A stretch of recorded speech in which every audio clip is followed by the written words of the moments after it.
এই অস্ত্রটা কেবল আমার না, আমার মায়ের, আমার বাবা, আমার আত্মীয় স্বজনের। একটি সন্তান যখন দেশ পরিচালনার উদ্দেশ্যে দেশকে সমৃদ্ধশালী তৈরি করার জন্য ছাত্ররা যখন ভূমিকা রাখে, তখন তারা কখনোই কোনো অন্যায় মেনে নিতে পারে না। অন্যায় মেনে নিতে পারে না বলেই আন্দোলন। আমরা দেখেছি 1952, তার পূর্বে দেখেছি 47, হয়তো আমরা দেখি না, কিন্তু আমরা পাঠ্যপুস্তকটা অবশ্যই করেছি। ইতিহাস আসলে কখনো মুছে ফেলার নয়। ইতিহাস মানব শরীরের পোশাক নয় যে যখন তখন ইচ্ছে করলেই তাকে ছুঁড়ে ফেলা যাবে। ইতিহাস হৃদয়ে ধারণ করার মতো। আজকে জুলাই বিপ্লব নিয়ে বলতে গেলে আমরা একটু জুনে 2024 সালে 5 জুন আমরা একটু পিছনের দিকে ফিরে গেলে বলতে পারি কি হয়েছিল সেদিন। আমরা জুলাই বিপ্লব শুরুটা কিন্তু 5 জুন থেকে। আসলে তখন এই জুলাই বিপ্লবটা কিভাবে আসলো? আমাদের আসলো 5 জুন থেকে কোটা আন্দোলনের মাধ্যমে।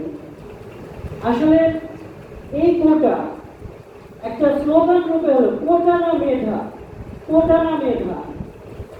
যা হোক, আসলে এই বিপ্লবটা এসেছিল যে 5 আগস্ট 2018 সালে আওয়ামী লীগ সরকারের যে প্রতিশ্রুতি ছিল, সেখানে কোটা বিষয়টাকে অবৈধ ঘোষণা করা হবে।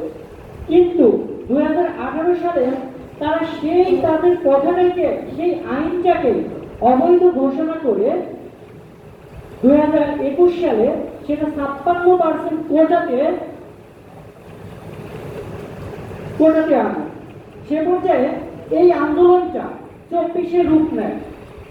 56% কোটা, 44% ছাত্রছাত্রী মেধাতে টিকবে কিভাবে? এটা হচ্ছে জাতির প্রশ্ন। ছাত্ররা কখনোই মেনে নিতে পারেন না। 6 জুন এই নিয়ে 6 জুন বিক্ষোভ তৈরি হয়।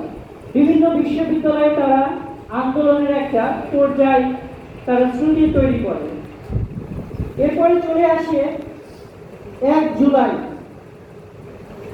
1 জুলাই অর্থাৎ 24 দিন বিরতি। কেন এই বিরতি? বিভিন্ন মাধ্যমে আমাদের ধর্মীয় অনুষ্ঠান ছিল সেই সময়, পবিত্র ঈদুল আজহা ছিল এবং আত্মীয় স্বজনের পরিবর্তিত সেই বিষয়গুলোকে সীমা অতিক্রম না করে 24 দিনের বিরতি দেয় এবং আলটিমেটাম দেওয়া হয় সরকারকে। 2রা জুলাই আসে শাহবাগ মোড়ে সেই আন্দোলন। অবরোধ ঘোষণা করা হয় শাহবাগ মোড়। রক্ত বৃষ্টি শুরু হতে থাকে ক্রমে, কিন্তু ছাত্র জনতা কখনো ভয় ক্ষেপণ করে নাই। 3 জুলাই যখন আসলো, 4 জুলাই বৃষ্টি হাইকোর্টের একটি রুল জারি করলো, সেটিও অবৈধ ঘোষণা হলো। কেন? ছাত্রদের সেই বিপ্লব থেমে থাকার নয়। 8 জুলাই 11টি স্থানে, 11টি জেলায় বিভিন্নভাবে বিশ্ববিদ্যালয়, স্কুল, কলেজ বিভিন্নভাবে আন্দোলনের একটা পরিক্রমা সৃষ্টি হয়। এইভাবে দেখা গেল 11 জুলাই যখন আন্দোলনে তীব্র ঘনতর হতে শুরু করেছে, 11 জুলাই আসলো আওয়ামী লীগ সরকারের ছাত্রলীগ এবং প্রশাসন তৈরি করলো কি ছাত্র জনতার উপর নির্মমভাবে একটি হামলা, যেটা মেনে নেওয়ার মতো নয়। তারপরে আসলো 12 জুলাই বিশ্ব দরবারের চিঠি। সেখানেও ক্ষান্ত হয়নি এই ক্ষমতালোভী সরকার। যেটা আসলো, আমি সংক্ষিপ্ত বলছি যে আসলে বলার মতো কোনো কিছুই নেই। যদি বলতে হয় একটা স্মৃতির মুহূর্ত, বিনায় বেঁধে যায় করুণ বেহাগের সুর, সেই সুরটা নিয়ে আজকে আমরা একটি স্বাধীন দেশ হিসেবে তৈরি করতে যাচ্ছি। আসলে সবার এখানে সম্মতিক্রম, সবার সহযোগিতা কাম্য। আসলে বর্তমান যিনি আমাদের ডক্টর মোহাম্মদ ইউনূস যে ক্ষমতাকে হাতে নিয়েছে, আমরা কি করছি? একই পর্যায়ে কিন্তু তাকে লাঞ্ছিত করে যাচ্ছে। আজকে দেখেন, আমরা যে ছাত্র সমাজটা যাকে যে গতিতে এনে বসালাম, তার বিরুদ্ধে এখন কিছু কিছু ভাবে গোপনীয় ভাবে আন্দোলন তৈরি হচ্ছে। কেন? একটা দেশকে সংস্কার করতে হলে সময়ের ব্যাপার আছে। আমরা নির্বাচন নিয়ে কথা আসছে কেন?